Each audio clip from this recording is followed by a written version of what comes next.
Hi, everybody. John Haldy here, and I'm excited to have Alex Frum of Alpha Kilo Logistics with me. Alex, welcome. Thank you, John. Good to see you again. Before we dive into it, just two quick public service announcements. For those who don't know, there is a Facebook group for line haul contractors. It's called unimaginatively FedEx Ground Line Haul Contractors. It's a great forum. If you're not on it, you should be on it.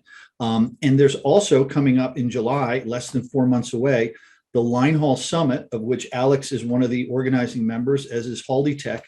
And we're really excited because we've got a great vendor lineup and a fantastic educational sessions planned. I think there's 24 or so sessions planned in a 2-day event just for line haul in Dallas, July 21 and 22. We're going to put the link there, but it's linehaulsummit.com. If you're not already planning to go, you need to get your tickets because this thing might sell out the way they're going. And we would love to see you there in July. So sorry, Alex, for that little advertisement for events going on. Alex, I wanted to talk to you so much about management and the way you run your business, because I talk to contractors all the time, and so many of them are absolutely buried with the day-to-day minutia of running their business. They're constantly interrupted. They're working crazy hours, and you seem to be enjoying life and still running a fantastic business.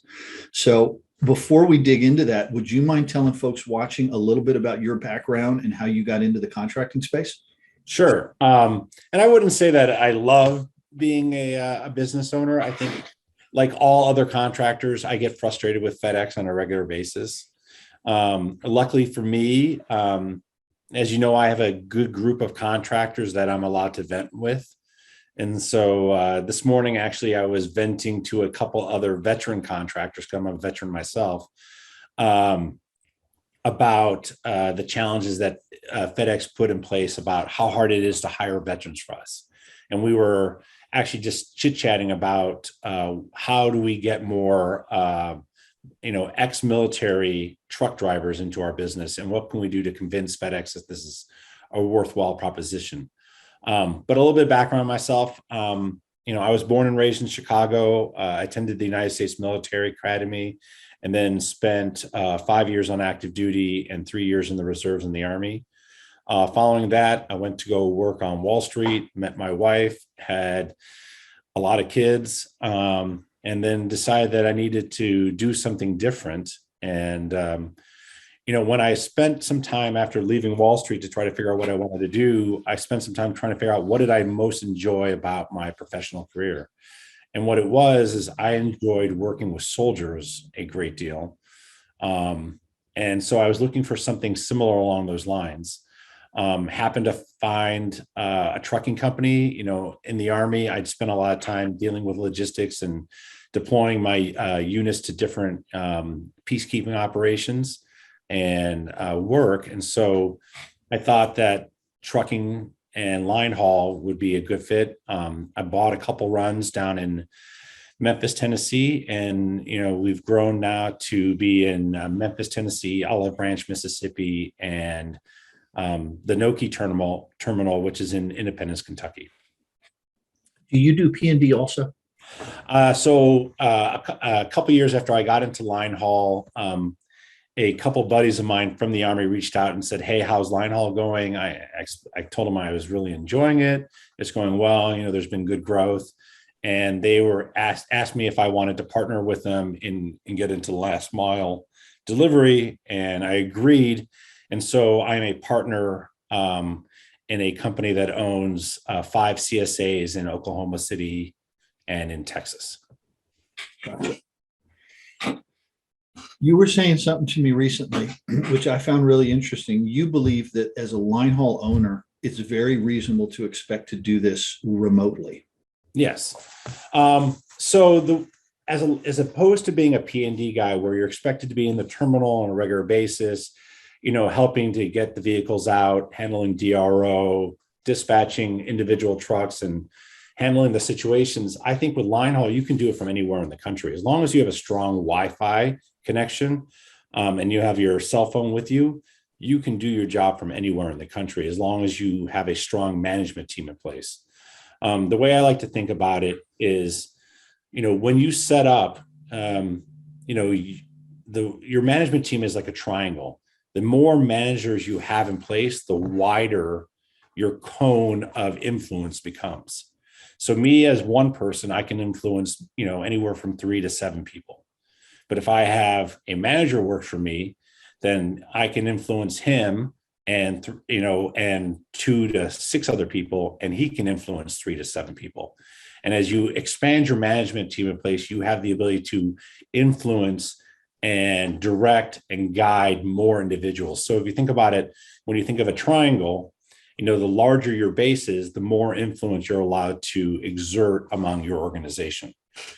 So for me, having strong managers in place in my locations in Noki and in Memphis and Olive Branch allows me to take a step back, have the business work for me, and I can do a lot more strategic and tactical planning and let my managers manage the day-to-day operations for me.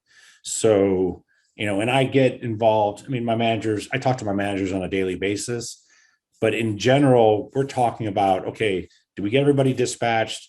What maintenance issues do I need to be aware of that are big ticket items that they need to get approval from me with?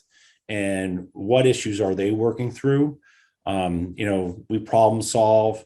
Generally, I try to encourage my managers to come up with solutions on their own, and then they bounce ideas off of it if they have issues where they want to make sure that I'm comfortable with the decision that they're making.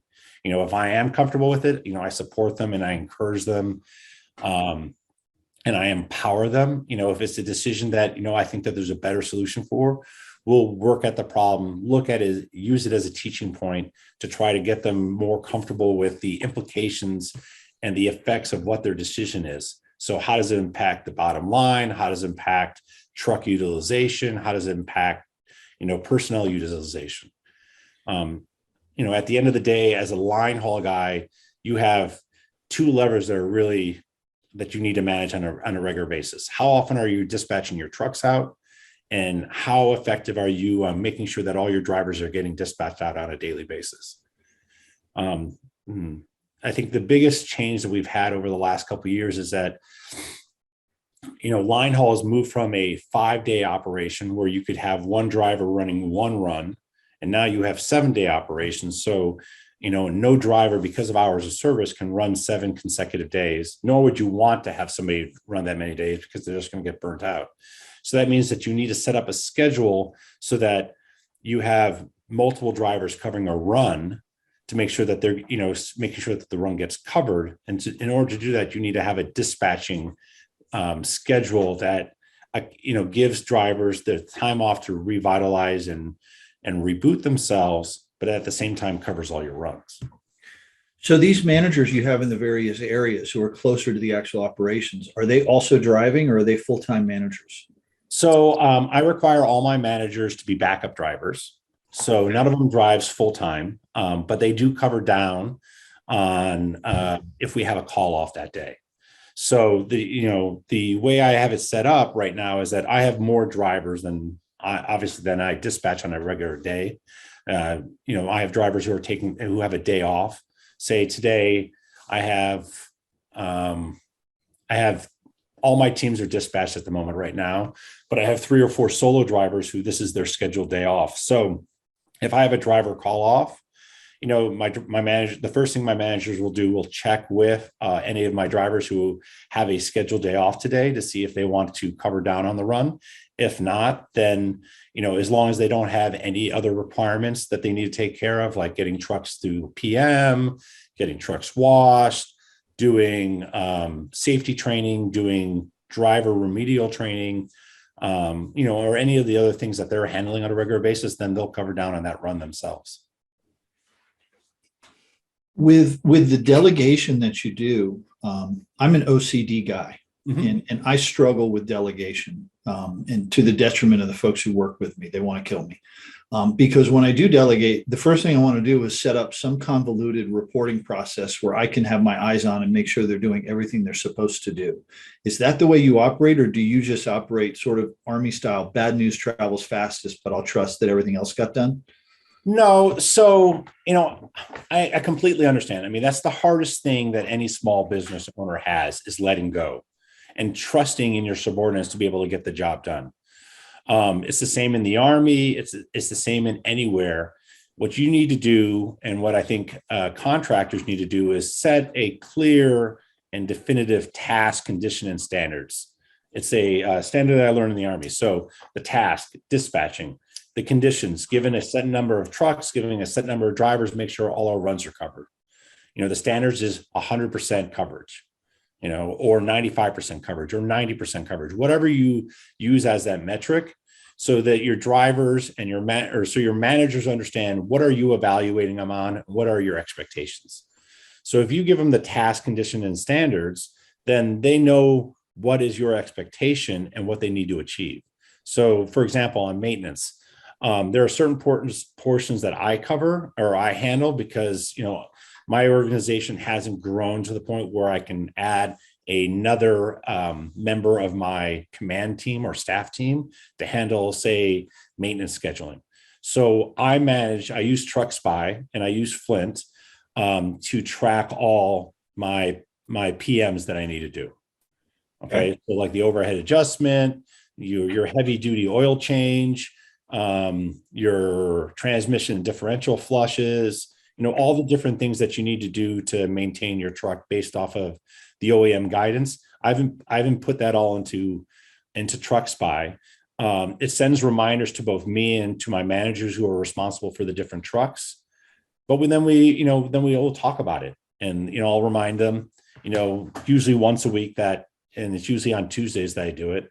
Hey, these are the trucks that need to go in for a PM, and they'll be like, okay, I'm going to get that one scheduled on this day. I'm going to get this truck scheduled on that day because, these are the days that those trucks might not be utilized.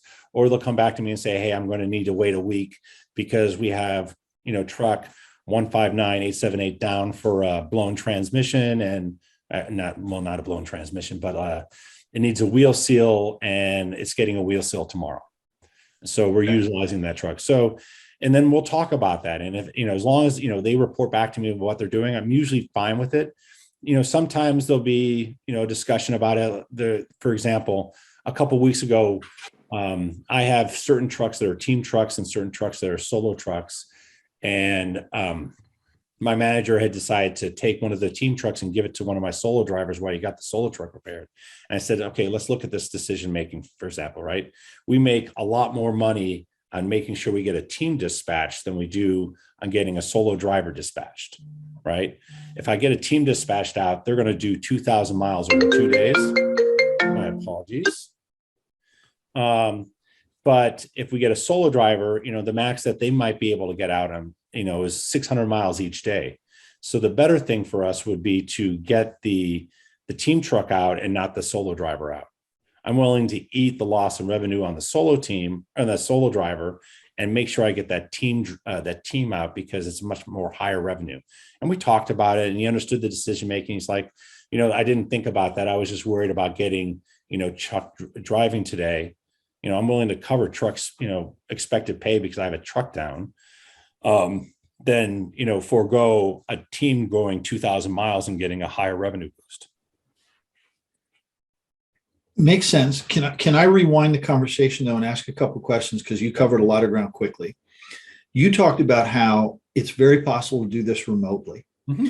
Some of the folks that are going to be watching this might be brand new to the business. Would you tell them, as somebody who's brand new to line haul, that it's okay to be remote, or would you encourage them to be closer to their first terminal to learn the business so they can get comfortable doing it remote? It's fine. So when I got into the business, as I mentioned, I'm established in Chicago. The first run I ever bought was in Memphis, Tennessee. That's 573 miles away. It's an 8-hour drive, or it's a 2.5-hour flight. The amount of times I go down to Memphis, I probably go down to see my Memphis operation 2 or 3 times a year at most. Was it like that initially? Did you have a manager on day one? Yeah, I hired a manager on day one. He was an experienced. I mean, he happened to be an experienced FedEx guy, so he knew a lot about it, and I learned a great deal from him. And it was And it was a beneficial relationship. He left to go run another business I bought in, I stood up in April, and he left to go run another business in December. And Did by you that inherited him from where you bought? I inherited him from where I bought. We negotiated a contract. He agreed to stay at least 6 months. He stayed with me for 9 months or 8 months, and it was fine. He let me know, at the point where we were getting to the 6 month point, we started training up his replacement. And his replacement's now been with me for 3 years now. When I expanded into Noki, I took 2 drivers who I was really impressed with, and I thought that they had management material, and I trained them up over time, and they've been my 2 managers in Noki. Noki is where my biggest operation is. I now have 16 dedicated runs and 1 unassigned run there. And I have 24 trucks there. So that's where my biggest operation is. My view is that you need at least 1 manager for every 7 to 8 runs. So once you get past 7 solo runs or 17 runs, then you probably start needing to add a second manager. And it's finite because you don't want to have a full-time manager at that point. You want to have a part-time manager, so a driver who can back up your manager or assist with it. Because a 7-man operation or a 7 solo runs or 17 runs probably can support 2 managers, but 7 solo runs financially, you can't support it. But at 15, 16 solo runs, you can support 2 managers at that point. So without putting words in your mouth, though, if someone were at 10 runs, would you say they should have 2 managers covering 5 each, or would you be stretching 1 manager? No, I would probably have 1 manager with like a senior driver. So I'd pay a second driver. I'd pay a driver a little bit higher than I'd pay my normal drivers, and tell them that I'm training you up to become a manager over time. Give them more responsibility, have them, understand that, he's getting paid to do more work. He's going to handle, he might handle night dispatches, or he might assist with weekend dispatching, or he might assist with negotiating with mechanics, because, especially right now with where inflation is, you just can't take it to any shop. You have to spend time either, searching for parts, trying to find the best deal on parts, spend time, negotiating with, different mechanic shops to find a reasonable, expectation of what prices. You just can't take it to a shop and say, hey, I need you to fix this. You actually need to get them to do an estimate. So once they have identified the fault and give you an estimate, and then you got to say, is he giving me a legitimate price that he's repairing my truck for, or is it an inflated value? Right now you really need to spend a lot of time on how much every repair costs to make sure that your bottom line is not getting annihilated. Now, I've talked to contractors, and I'm going to make up a fictional example and probably not applicable in today's environment, but call it a year ago, someone with 10 trucks, gross revenue, 2 million a year, and they're able to take about 200,000 out of the business, right? Oftentimes you see even a husband and wife team, and they're doing a lot of the back office jobs themselves. They're scheduling, they're dispatching, they're dealing with the health benefits, they're dealing with the workers' comp, they're dealing with getting uniforms, they're getting all of this stuff. And when you say, why don't you have a manager? They say, well, I can't possibly afford it. I'm only taking 200 out of the business. How can I afford a manager? Is that the right way they should be thinking about it? Or do they have to bite the bullet and bring someone in so they can work on the business and less in the business? Well, I think that the challenge that you have in that kind of scenario, right, is that you're so deep in the business, you can't take your head above water. You're constantly treading water, trying to survive. So if you're able to take a step back, then you can start thinking strategically about the business and actually start analyzing your business. So, in this environment right now, having a 10% margin on your business is, I still think you're underperforming. Your margins, even with what FedEx has done to us, your margins should be between 13 and 15%. EBITDA or free cash flow? uh, EBITDA. Yeah. Yeah. Okay. 2 years ago or a year ago, your margins should have been closer to 20 to 25%. And that all depends on what your business mix is. The more teams you have, you could get your margins upwards towards 30%. I mean, if you think about it from a from a financing perspective, I talk to a lot of contractors about this, and we spend a lot of time thinking about it. Realistically, your payroll costs should never be above 40% of your business. Okay. All your payroll costs have to be there. So, and I'm not just talking about gross wages. I'm talking about gross wages, workers' comp, your payroll taxes, and your benefits. Because if you go above 40%, then you don't have enough money to cover maintenance. You don't have enough money to cover management staff. And with what FedEx is pushing down onto us, you need to have a management staff. You can't do everything. You can't do dispatching. You can't do HR and benefits. You can't do recruiting all on your own. You can't do payroll. You can't do safety training. You can't do onboarding. There's too much there, and they take too much time. And then if you get sucked into that whirlwind, then you don't have an opportunity to look at your business and say, okay, where am I spending too much money? How do I cut costs? How do I find vendors to make my job easier? How do I figure out how I want to grow and think strategically? So your first point has to be your payroll costs to get those under control.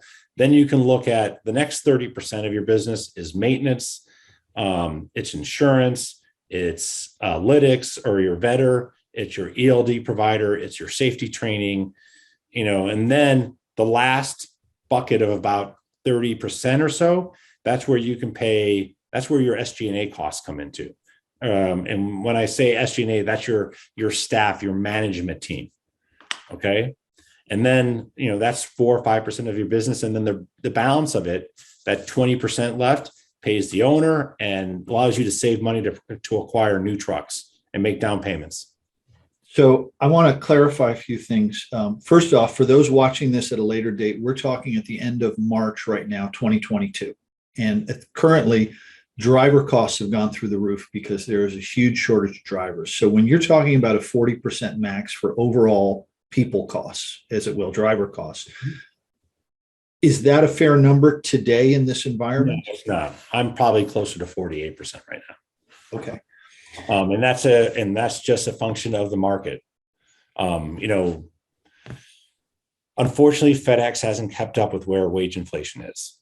And so, and parts inflation and labor inflation, when you think about it, 2 years ago, we were probably paying anywhere from $60 to $90 an hour for maintenance, for the labor on maintenance. Now, you're lucky if you can get labor maintenance under $120 an hour. If not, I know there are dealers out there who are charging over $200 an hour for labor. Now, the other thing I want to clarify, though, because you're a finance guy, so you're very facile with these numbers and you talk ratios like it's second nature. When you look at a settlement sheet, and let's say it says gross revenue 100 grand, okay? Then there's a net amount because they may be taking 25 out of that 100 for your fuel costs that you paid for through T-checks, right? Mm-hmm. So when you're talking about labor being 40% of your income, are you talking about 40% of that total gross if it's 100 or 40% of that net 75 after fuel's taken out? When you look at your settlement statement, right, you have your VMR, right? Yeah. And then you have your drop and hook, right? And then there might be a couple other things. And then, you might have you might be in DOM category A, DOM category B, or DOM category A. It doesn't matter. Ignore the fuel costs. So if you're getting paid $1.50 a mile plus $11 for the drop and hook, that's the gross amount that you want, or that's the net amount that you want to be looking at and saying that I need to keep my driver costs, So we'll call that trip revenue. Yeah. As opposed to the gross number. And when you're talking these ratios, you're looking at them relative to trip revenue. Yeah, because if you think about it, as long as you're buying fuel or maximizing as much fuel as you can, at the FedEx fuel island, you're getting reimbursed for your fuel if your fuel efficiency is equivalent to what FedEx's assumed fuel efficiency is. Which is 6.41 Yes. miles per gallon. Okay. Yes. And so one of the things I actually monitor on my side, and I actually give you and Flint the credit to this. I love this new fuel tool that you have with the IFTA reporting, because it allows me to look at my fuel efficiency now. So that's another way I measure my trucks. And when I know that, if my fuel efficiency is dipping below 6.41, then I take a harder look at that truck and try to say, okay, what is wrong with that truck? Does it have a bad, what's going on? Does it have a bad turbo in it? Do I need to do an overhead adjustment on it? Do I need to take it in the shop and try to figure out, or is it my driver who's deciding to, instead of, starting in first gear, doing a neutral drop into sixth gear and burning a lot of gas and torque because he's too lazy to start the truck off in first gear. Now, obviously with the automatics, that's a different story. But like my fleet right now is averaging 7.2. So I'm actually getting a benefit from that. Mm-hmm. Except on my team trucks, which, because of the nature of being a team truck, they buy a lot of fuel outside of the FedEx fuel island. And right now that's a sharp stick in the eye, because 3 months ago, it was 40, 50 cents above wholesale cost at the pump. Now they're charging $1 in some places. Yeah. So that's the one part where it's frustrating. My managers keep a very sharp eye on that. They remind all my drivers on a regular basis that solo drivers are only allowed to fuel up at the fuel island. So, those guys who work in and out of stations on a regular basis, they're required to fuel up when they go to the terminal or the hub or to a location that has a fuel island. And all my guys who are based out of the hubs, they're not allowed to leave the hub without filling up first. By the way, just as an aside for you, when you look at that trip revenue number, the VMR and the drop-in hooks, keep in mind that about 19.25 cents per mile of that VMR rate is fuel reimbursement. Yes. Yeah. Because the supplement doesn't start until about $1.25 a gallon.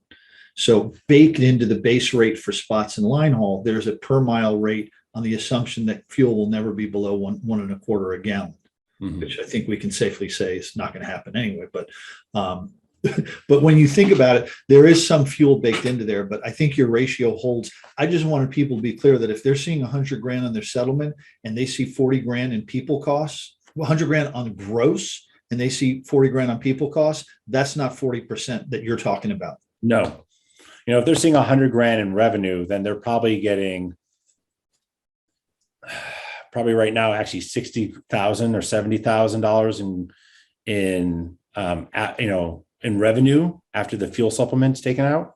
That 30,000 is coming from the fuel supplement. So realistically, they're making only 70,000, or their driver's only making 70,000, and that's what they need to account for, because you get yourself into a really bad position if your payroll costs go too high, because then you can't. Then you have to start making a very challenging decision on whether or not you're going to be paying for maintenance, where you're going to be doing truck upgrades, or you're cutting corners in other areas that you don't want to be cutting corners, because the last thing you want to do is send a team truck out on a 2,000 or 3,500 mile round trip, and it's already it's over the warranty. So one thing my driver or my managers know is that we don't ever send out a truck that's over 500,000 miles on a team trip. Because the risk there is that it blows something, the warranty won't cover it, and then we're spending, $17,000 to repair an engine that should have been covered under warranty. And that was, and I'll give you a perfect example. 3 years ago, I had one of my team trucks needed to get tires replaced, and my manager decided to send them out in one of my spare trucks. That spare truck blew a piston in the middle of nowhere. It cost me $1,200 to tow it, and then it cost me $17,000 to replace an engine head. That was an expensive lesson, but you know what? We used it as a learning point. My manager understood the implications of what he did, and he's never done it again. I've heard even on the PM side that for team trucks, there's all kinds of things you should be doing, like replacing every belt and topping off every fluid and anything else that could break even before their expected life is over sometimes, just to make sure it doesn't blow when you're in the middle of nowhere. Yeah, I mean, the belts, the belts are not a big deal. I mean, the biggest problem that you have, I would say, as long as you send a truck out that's covered under warranty, you're going to be covered for all the things. I mean, the biggest problem that you're going to have is a truck down. But like, I had a team truck that still has a couple 100,000 miles of warranty that needed a new knock sensor. The only thing that sucked about it was that the truck had to sit for 24 hours while I waited for the knock sensor to get replaced. But at the end of the day, that $3,000 charge to replace that knock sensor, was covered under warranty. Mm-hmm. So it was, I'm more than willing to spend the $200 to put my drivers up in a hotel room while they wait for the truck to get repaired.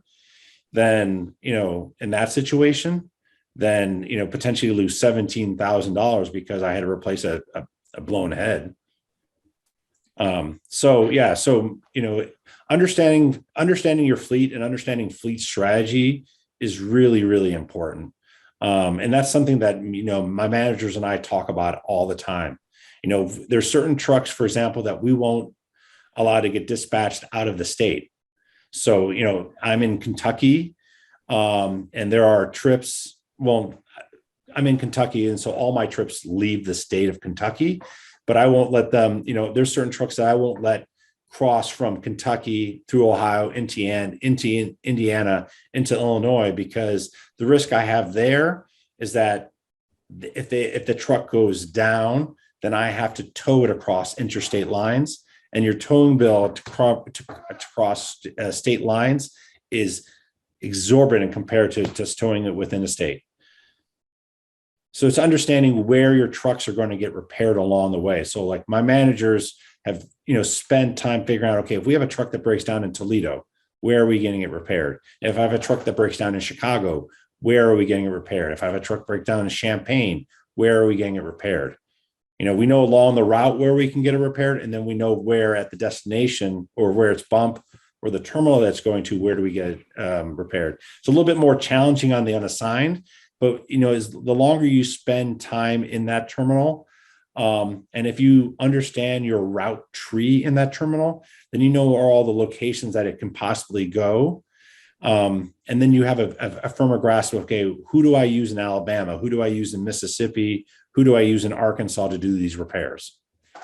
And where do you build that list? Is that from experience, or are you networking with other folks, or is there a website you go to? We have. So one of the things I learned from another contractor through networking is relationships with fleet maintenance providers. So, there's a number of them. There's Clark Power Services, which is great in the Kentucky and Ohio Valley. There's Dickinson Fleet Services, which is great in the Texas, Arkansas, Louisiana, Mississippi, and Alabama area. There's Ryder Fleet Services. So it's just having those relationships with those guys. I also have national accounts with TA and with Loves. So it's just building up that network to understanding, because, there are times when it makes more sense to call FleetNet. And there are times where I tell my drivers or my managers say, there's times when it makes more sense for my managers to call somebody else than FleetNet to get a repair fixed. Okay. And so it's just the same thing with like my managers. Like, one of the things we do with our drivers that my managers teach our drivers to do is, one, no driver is allowed to sit more than 30 minutes without calling their manager. So if they're at a bump for 30 minutes, if they're at a terminal for 30 minutes, if they're anywhere, they have to call their manager if they've been sitting more than 30 minutes. Okay. Because the most important thing that a driver has is their time. Okay. Drivers are very sensitive about their time. So if you are conscientious and understand that their time is important, then, and you're working to make sure that they don't spend a lot of time not earning money, because, as FedEx doesn't pay us wait time, and so most contractors don't pay wait time to their drivers, then they understand that, they're making money when they're rolling. And so we're working our butt to make sure that they stay rolling. So my drivers all understand within 30 minutes, they call their managers. And then if they have a breakdown, they have a certain set of steps and procedures that they take in the event of a breakdown. The first thing that they do is they, depending on the type of breakdown it is, if it's, depending on the type of breakdown it is, they'll call their, either they do their pre-check or their, post-trip check and try to figure out if it's something that's simple that just doesn't make sense that they can repair themselves. If they can't, then they call their manager. The manager will do some diagnostics with the driver and figure out what kind of maintenance provider we need to call to get a repair done on the side of the road. Or do we need to limp it, or do we need to tow that vehicle to a dealership or a mechanic shop because it's going to be in for a bigger repair. With drivers being so sensitive to their time, did you find it was difficult to tell them you got a call within 30 minutes, or was that they were? No, they were receptive to it because, the last thing a driver wants to do is like take a load 250 miles to Champaign and then get stuck in Champaign while Champagne's waiting, cooling their heels and not being very efficient on their dispatch. So knowing that if they're waiting more than 30 minutes, that my manager is going to call Champaign and say, hey, I have a dedicated run that's sitting in Champaign, or I have an unassigned run that's sitting in Champaign. We need to get these guys out. And if that doesn't work, then, if my manager, so we have a step-by-step process to escalate. If the manager can't get it done in Champaign, he'll try to get, the home terminal to work on it. If the home terminal doesn't get it, then they'll notify me as an AO, and then I'll call, and then I'll start working the process. And generally, doing that allows me, like you said, to have less, I don't handle a lot of phone calls because my manager can handle a lot of the situations. But when they need the heavy hammer of the AO, the authorized officer, to get involved, then I'm there. And because I call less frequently into dispatch, dispatch understands that when I'm calling, it's usually a big deal and they need to, handle that situation. It's kind of like Peter, it's like kind of like Peter cried wolf, right? Right. I don't complain and I don't get myself involved with dispatch. I let my managers handle the day-to-day interaction with them.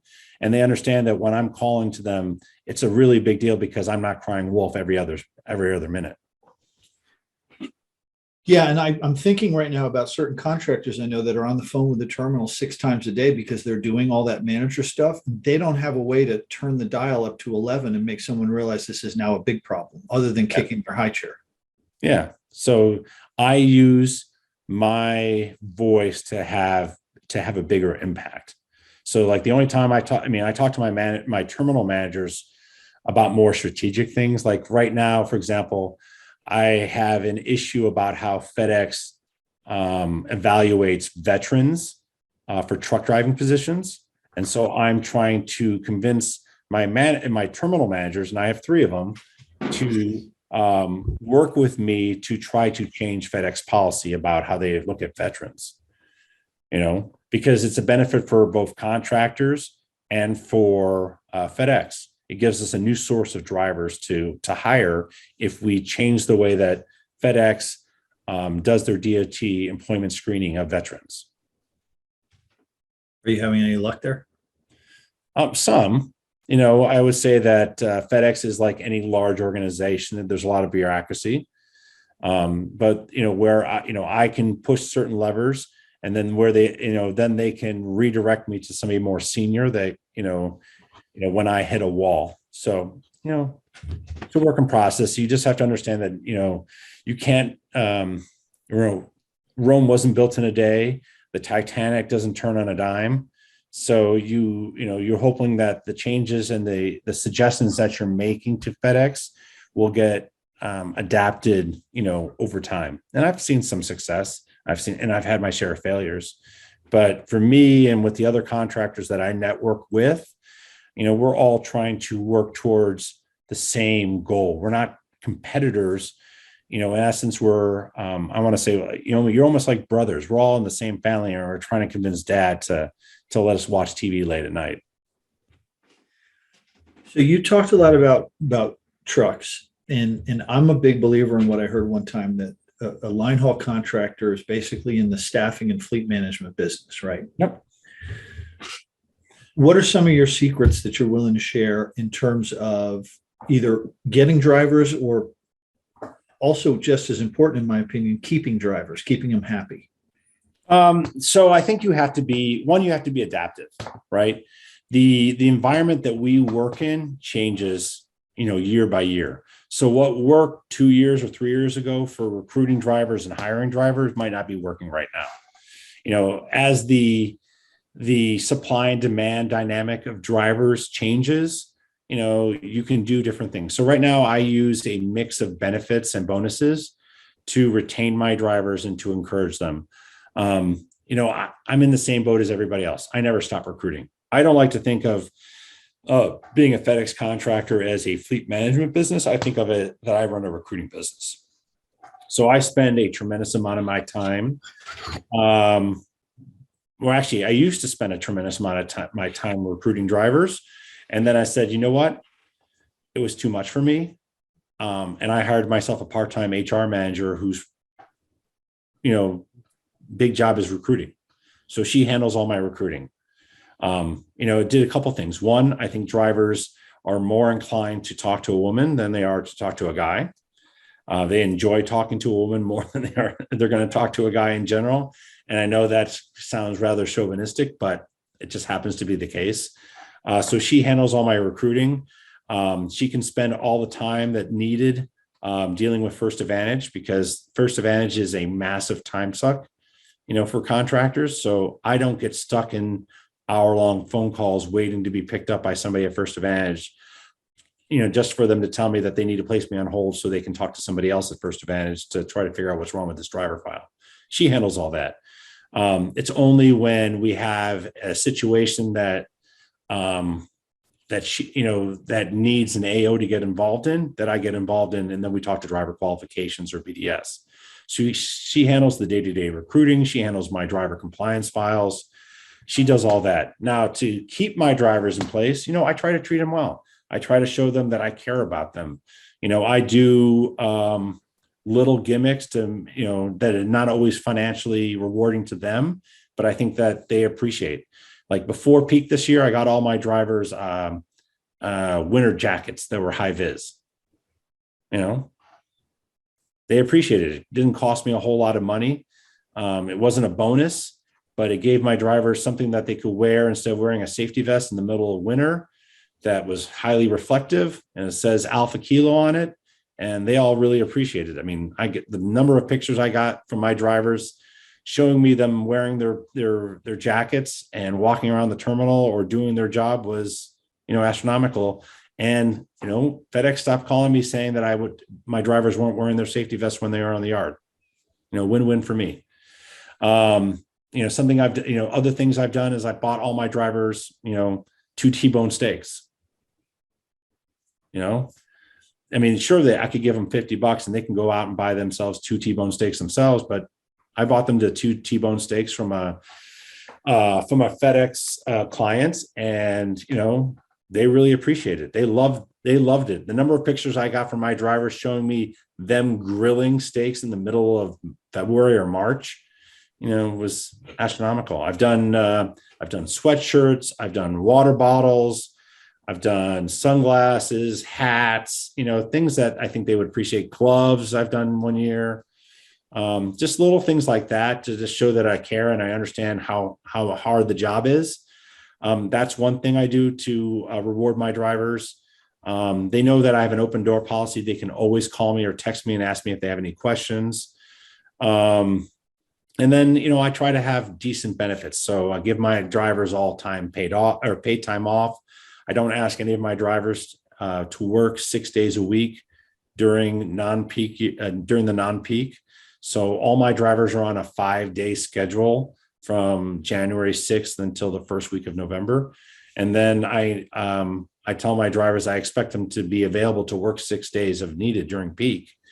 But because I'm overstaffed for peak, right? Or I'm overstaffed throughout the year to cover 7-day operations.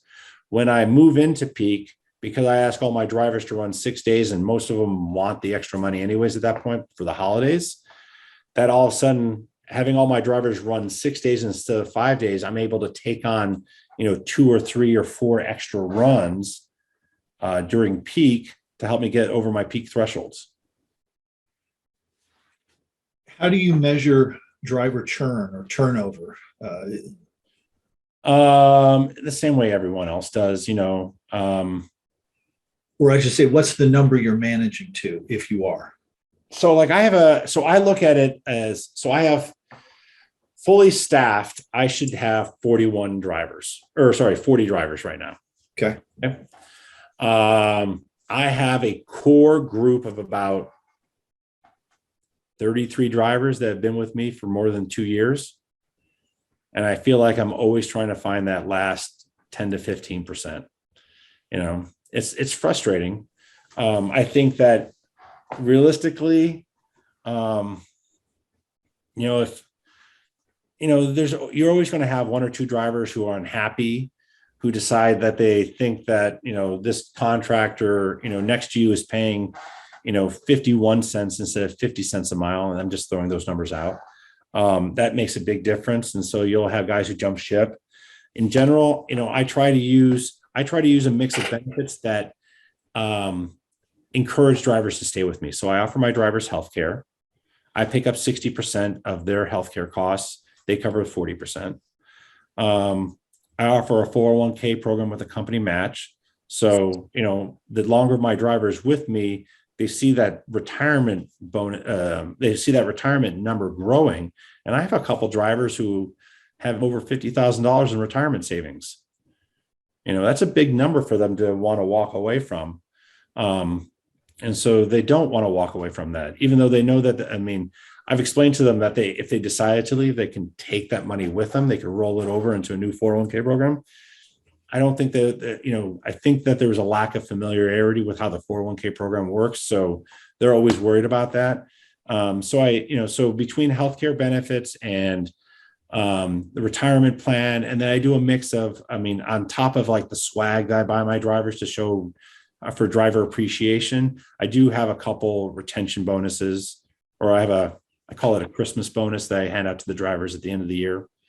And then, I offer my drivers PTO. So they can take vacation anytime between January 6th and November 3rd. They can take, paid time off as much as they want, or not as much as they want. They can take up to 2 weeks of PTO, and then they can have call offs as long as they give us a heads up. The one thing I can't handle, I don't like, and it really strained my business, is day of call offs. Now those happen, but we'll counsel drivers if they do too many day of call offs. And I've let drivers go when they've, if they can't consistently show up to work. That just puts too much strain on my business. So even in a tight hiring market, I do try to maintain certain standards of expectation. And I think the drivers respect that. It's just, you can't be a driver's best friend. You want to have a strong relationship with them and be responsive to them. But at the same time, you have to have standards that protect your business, whether it's safety, whether it's, maintenance wise. Like I require all my drivers to do a pre-trip and post-trip inspections. And one of the expectations my managers know is that they need to ensure that the drivers are doing pre-trip and post-trip inspections. So they'll do spot checks. If my manager's not, covering a run, my managers will show up in the yard at 6 a.m. or at 8 a.m. or at 5 p.m. or at 8 p.m. to check the drivers are doing what they're supposed to be doing. Shifting gears a little bit, and again, for those watching later, I'm asking this at the end of March 2022. What's your outlook on where things are going in terms of truck availability and costs and driver availability and costs and current margin pressure coming from FedEx corporate as well as from the supply chain? What do you think is going to happen in the next 6 to 12 months? So I don't think on the truck side, I don't think truck availability is going to ease anytime soon. if you haven't been given confirmation by your dealership that you're going to get a truck this year, you're not getting a new truck this year. It's too late. Just to give an example, I was negotiating with my dealerships, my relationships with those dealers last year. I asked for 11 trucks this year. I didn't need 11 trucks, but I asked for 11 trucks, and I got 7. So I have delivery dates for 7 vehicles right now. I'm a little bit worried, to be honest, with a couple of the delivery dates that are in the fourth quarter. I'm worried that with the shortage of parts, they might get pushed into the first quarter of 2023. And I'm actively talking with my dealerships right now about placing or getting my name into the hat for 2023 trucks, which is really early for me to be projecting out. Like, I have a sense of how many trucks I'm going to need in 2023, but I don't know exactly right now because, it's so early, and I might have trucks that go down for a catastrophic failure that might change that. But I'm, negotiating with them for trucks in 2023 right now. Driver. So I don't see it easing. I will say this.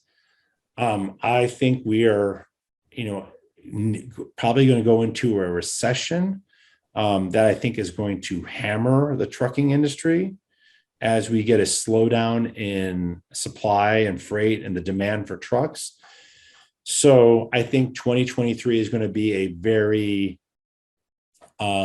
interesting year based off of the supply chain dynamics, because you have a lot of people who need trucks, who want trucks. But if we actually tip over into a recession and, trucking companies start cutting back on the amount of freight capacity that they have, there might be trucks available to buy. I mean, if you remember 2019, we were in a truck recession, or we were in a freight recession. And so you were able to buy used trucks for $40,000 or $50,000. And that was a great deal. Buying a 2016, day cab or sleeper for $40,000 or $50,000 was a home run for a FedEx contractor. Trying to buy a day cab or sleeper right now, a 3-year-old day cab or sleeper right now, and paying $120,000 doesn't make a whole lot of economic sense. It does if you're an outside carrier and making, anywhere from $3.40 a mile to $5.40 a mile, but doesn't make a whole lot of sense as a FedEx contractor. Oh, somebody just 2 days ago was bragging to me that they got hold of a couple of 2020s for 145, and they were excited. Yeah, that's just I think that I'm not going to. I mean, if you have the revenue stream to support that kind of nut, all power to you. I, as a FedEx contractor, do not. So on the driver side, I'm spending a lot of time on my ELDP program, to be honest. So I have a robust ELDP program. I have, out of my 40 drivers that I should be fully staffed with, I have 12 what I call lead drivers. So these are guys who are driver trainers and can drive and can train entry-level drivers for myself. So I have a pretty robust program where I'm constantly bringing graduates from FedEx approved schools, training them up for 3 months, and then making them drivers, graduating from the program and making them in drivers. And so I'm constantly working with my ELDP program. One of the things my managers and my HR manager, my part-time HR manager, will work with is she constantly is looking for schools around the area that have graduating classes.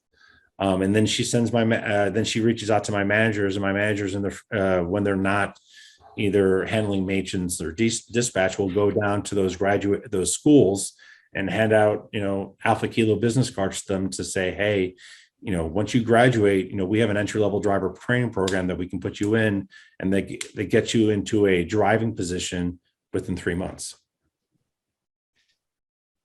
And right now I have 1, 2, 3, I have 4 entry-level drivers working for me right now.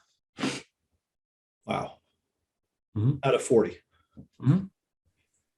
Yesterday's news was talking about Fred Smith, the CEO of FedEx, stepping down. And in the article, they were saying that the new CEO, who was the former COO, that Wall Street is basically telling him he's got two big challenges. The first one is integrating Express and Ground. Mhm. And the other one is improving FedEx's margin on Ground. How do you see those two things at a macro corporate level trickling down and impacting the line haul space? So here's the challenge that FedEx has right now, right? So we've pulled probably 2 or 3 years worth of growth forward over the last 2 years. Yeah. So we're handling probably 2025, 2026 volumes. Okay. So there was a lot of inefficiencies that were caused with that. So a lot of contractors had really banner years in 2020, and then we've been getting crushed in 2021. I think FedEx looked at the numbers and said, "Hey, you know what? We're giving away too much of the economics in the per package, and trying to hold the line of what they think is the appropriate margins for contractors." But they didn't recognize, FedEx is a slow moving beast. They're the Titanic. And so they made this decision before inflation hit. And so while they've been jacking up prices on packages and increasing wages for their package handlers and sorters, they haven't adjusted the settlement rates for FedEx contractors. Two, because they've been hammering us so hard, both on the ISP side and on the CSP side, they've been resorting to having to use a lot of outside power. So if you look at the FedEx Ground financials, they break out. They don't give a whole lot of breaking out, but they do break out the difference between contractors and other. And other is where their outside power is gone. So as the network grow, they spent more money on purchase power, which is their contractors, okay, in their line items, and they increased our settlement rates a little bit, okay. So if you look at that growth, I think the growth was around 9% from 20, quarter over quarter from 2021 to 2020, or fiscal year 2022 to fiscal year 2021, okay. So that's the growth of the network, and that's the increases in the settlement rates. Now, purchase power grew, I think, 26% last year, and package handler and sorter wages went up over 26%. So when you look at why margins have declined in FedEx, it's one, they're probably not charging enough for packages, which they've been fixing, right? We just saw a huge increase in package prices go through at the end of January, early February. But two, they've been relying on too much outside power. So they need to reduce their reliance on outside power, and they probably need and give more money to contractors to allow us to grow and get fully staffed. But it's a fine balance that they have to mix. But I think FedEx recognizes the problem. They just don't know how to solve it correctly. They know that they are not paying contractors enough, I think, but they don't know what the amount that they should be paying us is, because every single time they turn around, prices are going up. Right. So FedEx has done a number of forums throughout the last year saying, okay, how much has truck prices gone up? How much has tires gone up? How much is, the cost for drivers go up? And every single time they're like, okay, we think we got a firm grasp. We're going to give you a 2 or 3 cent increase. And then, by the time they've made the decision to go ahead and do that and bounced it off of BDS and a couple terminal managers, and I talked to a couple contractors, the dynamic has changed because maintenance prices have gone back up, tire prices have gone back up, truck prices have gone back up, and wages have gone up. So they're not fast enough. I mean, realistically, if I hazard a guess right now, and to hire the quality of the drivers that we used to be able to hire, say back in 2019, because in 2019, I think we had a higher quality mix of drivers that we were hiring than we are now. You're looking at probably a 25% increase to really, get us back into the market. And I don't think FedEx has that appetite. So I think it's going to be a long slog to get back to where we are at 20 to 25 or even 30% margins. And that's where FedEx contractors need to be for us to be able to acquire the trucks that FedEx wants us to have on the road. So I think that, we still need to be, and this is why I say that's important for you to establish a good management team in place, because as an owner, your time needs to be spent on looking at your accounting statement or your cash flow statement and in your income statement on a regular basis, looking at where you can cut costs to generate more margins. Is it your safety training? Is it your workers' comp? Is it your tire strategy? Is it, what are the different areas that you can identify to say, hey, I need to look at being more efficient here? I'm a big believer when I hear people say, as an owner, you should be focused on strategy, finance, and sales. Mm-hmm. And of course, with FedEx, there's not a whole lot of sales. No. So to your point, as an owner, you need to be able to carve out a good bit of time for strategy and finance. Am I hearing you right? Yes, I agree. I mean, I will say that you need to spend time with your sales, but your sales is having a relationship with your terminal manager. Having a strong relationship with your terminal manager gets you, it generates a lot of benefits for you. Okay. So if you have a strong relationship with your terminal manager, and you're always one that he can rely on when he, in a pinch, he needs a little bit of additional power on a day. Or that you say that, your managers are willing to pick up the slack. So if you dispatch out 17 trucks and you have some additional trucks and your managers are willing to drive, then he's the guy, he's going to come back to you and say, hey, I got this temp dedicated run that I need to run. Can you guys pick up a temp dedicated run for the next 6 months running from, point A to point B? And that's a big deal because, right now, the hardest thing about keeping a solo unassigned or an unassigned team in place is the variability of the run. One of the reasons why drivers come to FedEx, even in this market, is because they want that set schedule. They want to know that on Monday they're going to Chicago, and Tuesday they're going to Chicago, and Wednesday they're going to Chicago, and Thursday they have the day off. Friday they're going to Chicago. Saturday they have the day off, and Sunday they're going to Chicago. I agree with what you said about sales is to the terminal manager, but I also feel like because you are a staffing agency, sales is also recruiting drivers. And if you're going to spend time on sales, that's the other place to focus. Yes, I would agree. But I mean, like I said, if you have a strong management team in place, you can offload a lot of that recruiting piece onto your part-time recruiter. And you don't need a full-time recruiter. I'm at 44 employees. Like I said, I have 26 dedicated and unassigned solo and team runs. I have 34 trucks. I do not have a full-time recruiter on staff. She works less. My HR, I call her an HR manager because she handles all driver compliance.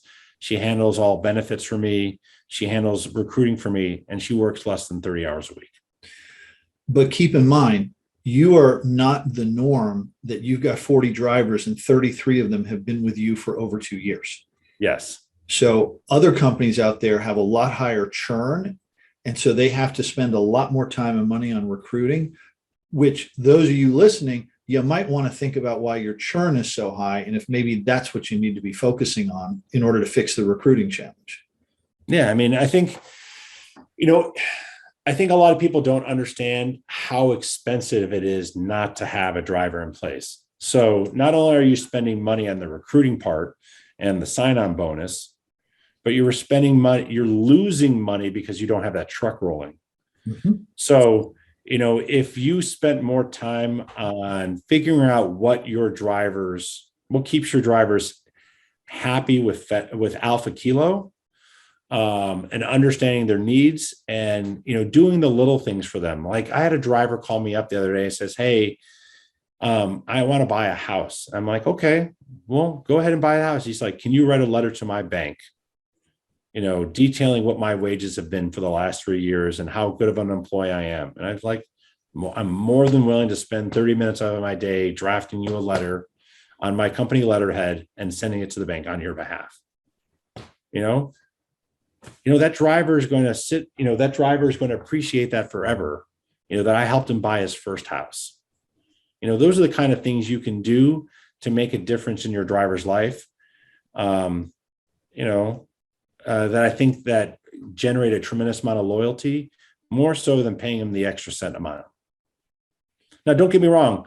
You might spend a lot of time doing something for a driver, and then he's going to turn around and bite you in the back, stab you in the back, and move to another, and move to another contractor. But the number of drivers I've had who've left to go to other contractors and then have come back to me, is a lot.